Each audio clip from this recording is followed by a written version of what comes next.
रात की खामोशी में जब सन्नाटा बोलता है, टूटी हवेली का हर कोना रहस्य खोलता है।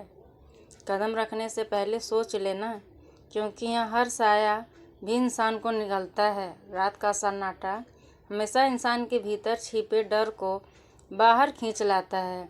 जब हवाओं की सरसराहट, सूखी टहनियों की चरमराहट और दूर से आती कुत्तों की भौंक सुनाई दे, तो इंसान का मन खुद ब खुद अजीब सी घबराहट महसूस करने लगता है। ऐसी ही एक रात की कहानी है यह, जब चार दोस्तों ने जिद में आकर एक पुराने सुनसान और हॉन्टेड हाउस में कदम रखा।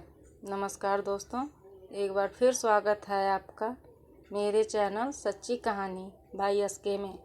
शुरुआत यह कहानी उत्तर भारत के एक छोटे कस्बे की है, जहां शहर के बाहर एक चर्च हवेली खंडहर के रूप में खड़ी थी। कहते हैं कि यहाँ हवेली लगभग 100 साल पुरानी थी और इसमें रहने वाले परिवार का पूरा वंश अचानक रहस्यमय तरीके से ख़त्म हो गया था। किसी ने कहा परिवार पर किसी आत्मा का साया था, तो किसी ने दावा किया कि हवेली में तांत्रिकों ने काला जादू किया था। समय के साथ हवेली सुनसान हो गई और लोग उसे भूतिया हवेली कहकर पहचानने लगे। दोस्तों की जिज्ञासा। चार दोस्त अजय, रोहित, नेहा और कविता कॉलेज के छात्र थे। उन्हें हमेशा रोमांचक जगहों पर घूमने का शौक था। एक दिन कॉलेज कैंटीन में बैठकर जब वो हवेली की बातें छिड़ी, तो रोहित ने चुनौती दी, अगर सच में इतना ही डर है उस हवेली में, तो चलो आज रात वहाँ चलते हैं। बाकी तीनों पहले हंसे, फिर थोड़ी हिचकिचाहट के बाद मान गए।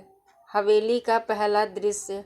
रात करीब 11 बजे जब टॉर्च और कैमरे लेकर हवेली पहुँचे, दूर से ही हवेली का खंडहर नुमा रूप डरावना लग रहा था। टूटी खिड़कियां, आधे गिरे दरवाजे और दीवारों पर उगी काई उसे और भी भयानक बना रही थी। जैसे ही उन्होंने अंदर कदम रखा, भारी सी नमी और सड़गड़ाहट की गंध ने उनका स्वागत किया। दीवारों पर मकड़ी के जाले और छत से लटकते टूटे पंखे इस बात का एहसास करा रहे थे कि यहाँ दशकों से कोई नहीं आया।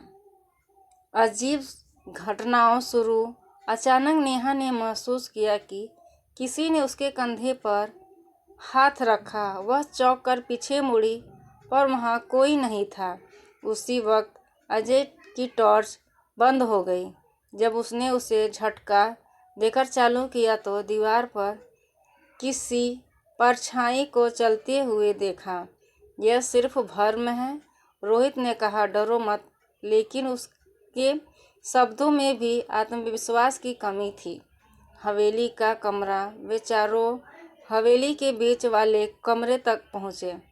वहाँ एक टूटी हुई कुर्सी पड़ी थी और बीच में रखा से भरा चूल्हा था, जैसे कोई अभी हाल में पूजा कर गया हो। कविता ने धीरे से कहा, सुना है यहाँ आधी रात को किसी औरत की चीखें सुनाई देती हैं। जैसे ही उसने यह कहा, अचानक कमरे के कोने से किसी औरत की धीमी हंसी गूंज उठी। चारों के दिल की धड़कनें तेज हो गई। आत्मा का सामना। अचानक खिड़की जोर से बंद हो गई और दरवाजा अपने आप बंद हो गया। अब वे चारों कमरे के अंदर फंस चुके थे। नेहा जोर से चिल्लाई, हमें यहाँ से निकलना चाहिए। इसी बीच दीवार पर खून से लिखा दिखाई दिया, ये मेरा घर है, भाग जाओ। रोहित कांप गया, लेकिन हिम्मत करके बोला, कौन हो तुम? तभी एक सफ़ेद साड़ी में औरत की परछाई दरवाजे के सामने खड़ी हो गई। उसके बाल बिखरे हुए थे और चेहरा आधा जला हुआ। डर का चरमा उस औरत के चीख मार कर कहा, मुझे यहाँ आने की इजाज़त किसने दी? फिर अचानक हवा का तेज झोंका आया और चारों की टॉर्च बुझ गई। कमरे में सिर्फ और सिर्फ अंधेरा रह गया। अंधेरे में सबको अपने चारों ओर कदमों की आवाज़ें सुनाई देने लगी। नेहा बेहोश होकर गिर गई। अजय और कविता ने मिलकर उसे उठाया और दरवाज़ा खोलने की कोशिश की, लेकिन दरवाज़ा जैसे पत्थर बन गया था।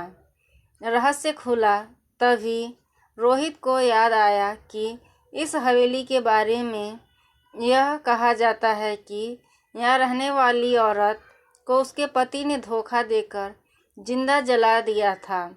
उसकी आत्मा आज तक इसी हवेली में भटक रही है।